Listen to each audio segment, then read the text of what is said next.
Guys, most of the Indian workers engulfed in the alleged forced labor and human trafficking scandal have left Guyana for India. We saw the videos of them leaving at the Chedijagan International Airport. According to reports, 5 of them stayed back with the company at the center of this scandal, while 4 others chose to stay and work with another company. The opposition leader, Azruddin Mohamed, was at the airport with the workers, trying to help and facilitate. Let's take a look.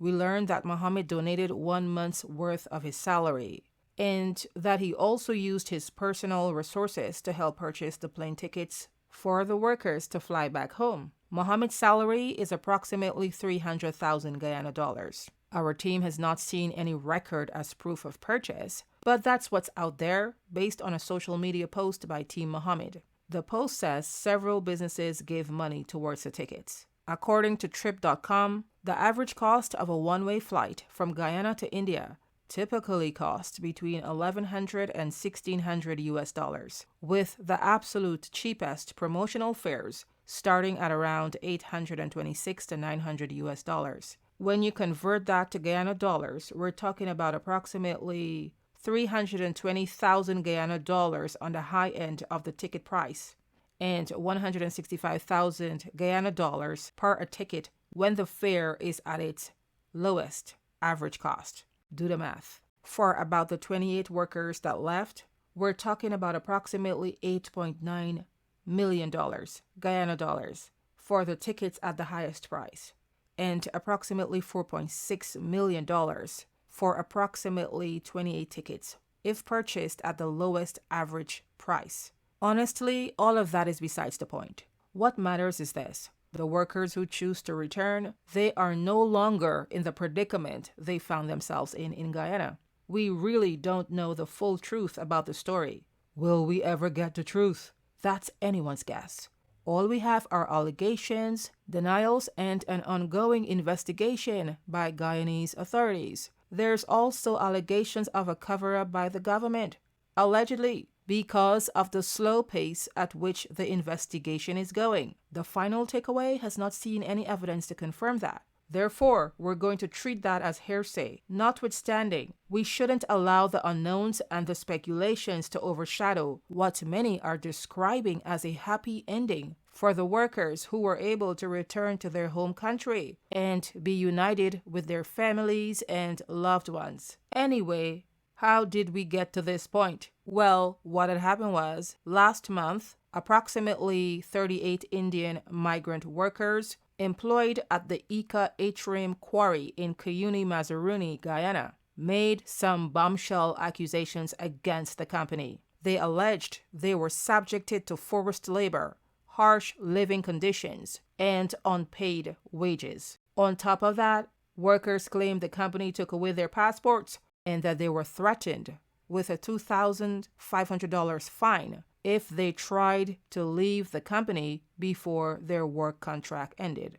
If this is found to be factual, can you imagine this happening to you or a family member who left Guyana to work overseas and found themselves at the center of a situation like this, as alleged by these workers? Another thing we learned is that one worker reportedly died as a result of the alleged harsh working conditions, while another employee allegedly lost a few fingers on the job. I'm saying allegedly because our team here at the Final Takeaway has not independently verified these claims. The quarry company denied all the allegations, but in doing so, it accidentally admitted some of the employees were owed some of their wages for the previous month. We're talking about April 2026. The company spoke to the media last month, and they revealed that there were outstanding wages for April. The company confirms that all salary obligations due up to and including March 2026 were settled in full. The company will settle all the other payments for April and the days worked in May in the due course of the month. So make that make sense. While the company denied all the allegations, we have to ask, why was it May, the middle of May, and those workers were still owed their wages? We do know things are not adding up, but we cannot come to a conclusion until we see a report from the government authorities. Speaking of which, the Ministry of Labor and other Guyanese authorities are still investigating the matter, which is another reason why I'm saying allegedly when I'm referring to the claims by the workers. Now, after the scandal went viral and attracted international attention, the company eventually paid the workers who had quit the job and went to Georgetown. You already know Azruddin Mohamed was fully involved in publicizing the story as alleged. For Mohamed, this was nothing more than human trafficking. However, the quarry company eventually accused Mohamed of manipulating the workers and the situation for political benefits. Not only that, Mohamed has been accused of being a quote-unquote fake philanthropist, a quote-unquote fake humanitarian, parading himself around town, using family tragedies such as deaths and funerals, bringing his camera into people's homes without permission, and broadcasting live to social media. It has been alleged that he's doing all of this and that he's publishing it on social media for attention and to clean up his image in hopes of avoiding extradition to the United States. And that's if he's successful at showing he's a good person with a good heart helping people in Guyana. Now, that's a mouthful, but this is what's out there. I am not going to comment on Mohamed's intention. No one knows a person's intention. But it's a known fact, and let's not forget, Mohamed helped facilitate a solution for the Indian quarry workers at the center of this scandal. Mohamed stepped in and helped while the government sat back and watched.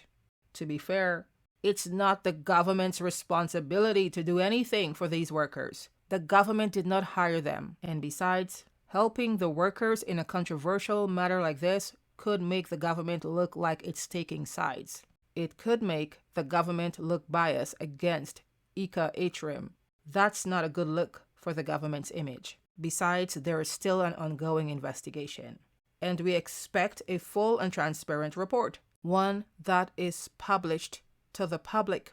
Needless to say, after Mohamed got involved, we saw the Indian High Commissioner got involved. We saw the Ministry of Labor got involved. The Trafficking in Persons Unit, as well as other local agencies, got involved in the investigation. Shortly after this story was exposed by Mohamed, the company gave the passports back to the workers, but it told the media that the workers voluntarily gave their passports to the company for safekeeping. Right away, you're getting two different sides. And that raised eyebrows. It made people think something really happened. What really transpired?